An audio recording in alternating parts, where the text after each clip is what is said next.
What's up, guys? Scotty2Hockey here, aka the Average Hockey Fan, and a huge win for the Montreal Canadiens last night. Nothing but upsides. Great goaltending, great offense.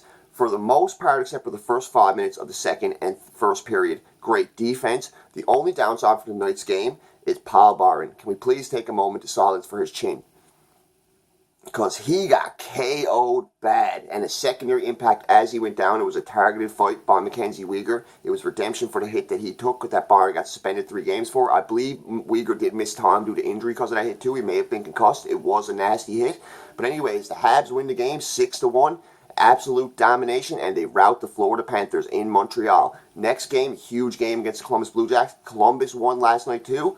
So Montreal and Columbus are going into a game with Montreal with a 2-game lead, Columbus with a game in hand. So if Columbus were to win, it would be all tied up and Columbus would still have that game in hand. Fortunately, Carolina lost.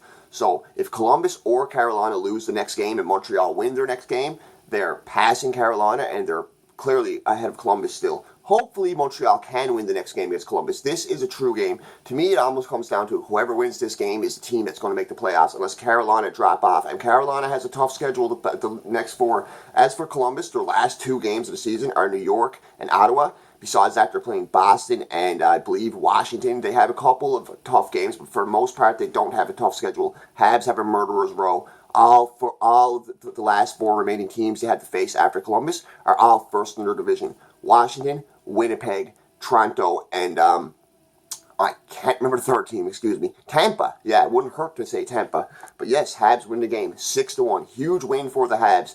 7 a.m. here in the Newfoundland, guys. Just woke up, so bear with me as I get through this. Shots for Florida, 34. Hits for Florida, 24. Face-off percentage for Florida, 51.4%. Their power play was 1 for 3. Their penalty kill was 2 for 2. Their goaltending was horrible tonight. Their goaltending definitely let them down. Montembeault, .830 save percentage, stopped 15 of 18 in relief for James Reimer, who had a .660 save percentage, stopped 6 of 9, and was pulled after 3 goals.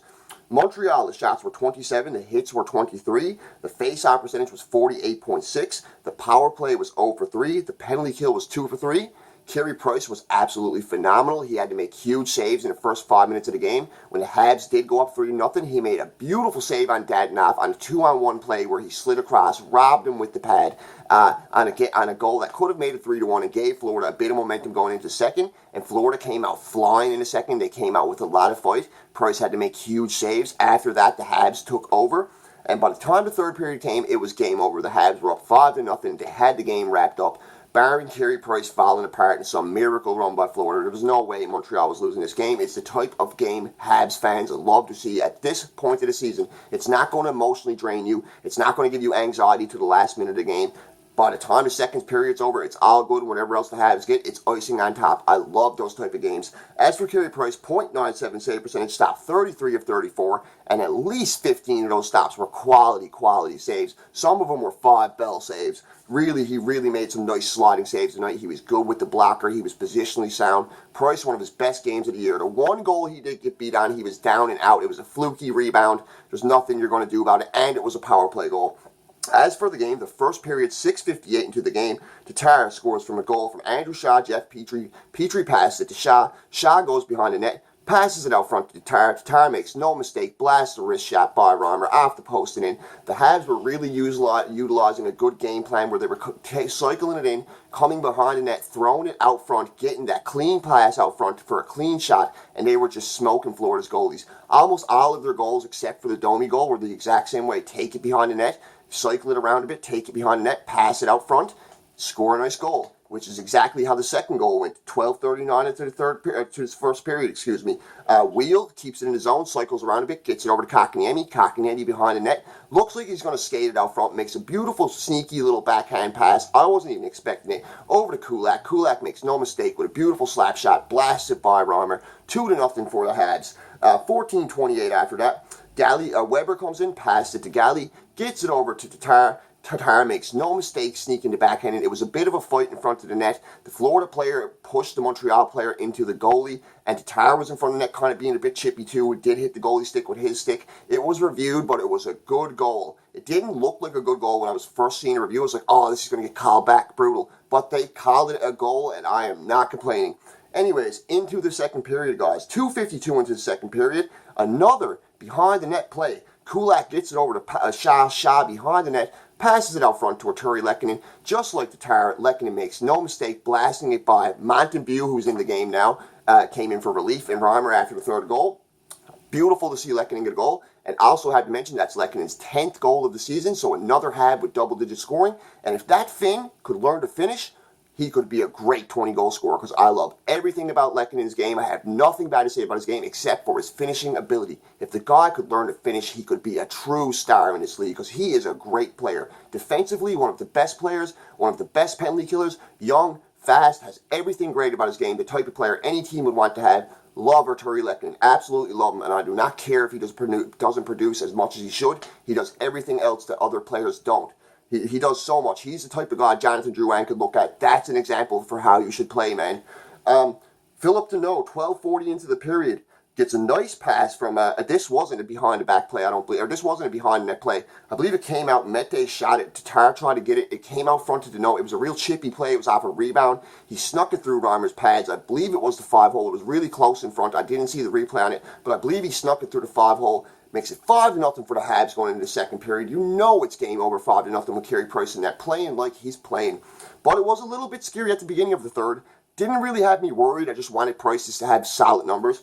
1:35 into the third period, Vertano gets a power play goal. It was a really chippy play. I believe it was Malgin shot it from the point. It bounced off Price, hit a Florida player, went over to another Florida player. Vertano scoops up the garbage while Price is down and out, has zero chance, and just easy open net goal for Vertano. Wasn't bad defensive player, nothing by Montreal. It was just a fluky rebound. And after that, 11:48 in, Domi in the Florida zone, cycling around, doesn't look like he's doing much, just looks like he's looking for a play.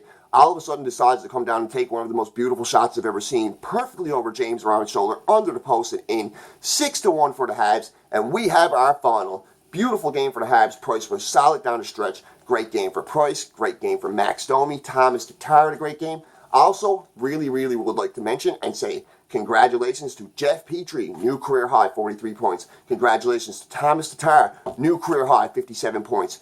Thomas Tatar, Max Domi, Jeff Petrie, Jonathan Drouin are all going to have career highs this year. There's a couple other guys with career highs too. Can't think of them all off the top of my head. Jordy Ben has had career highs this year.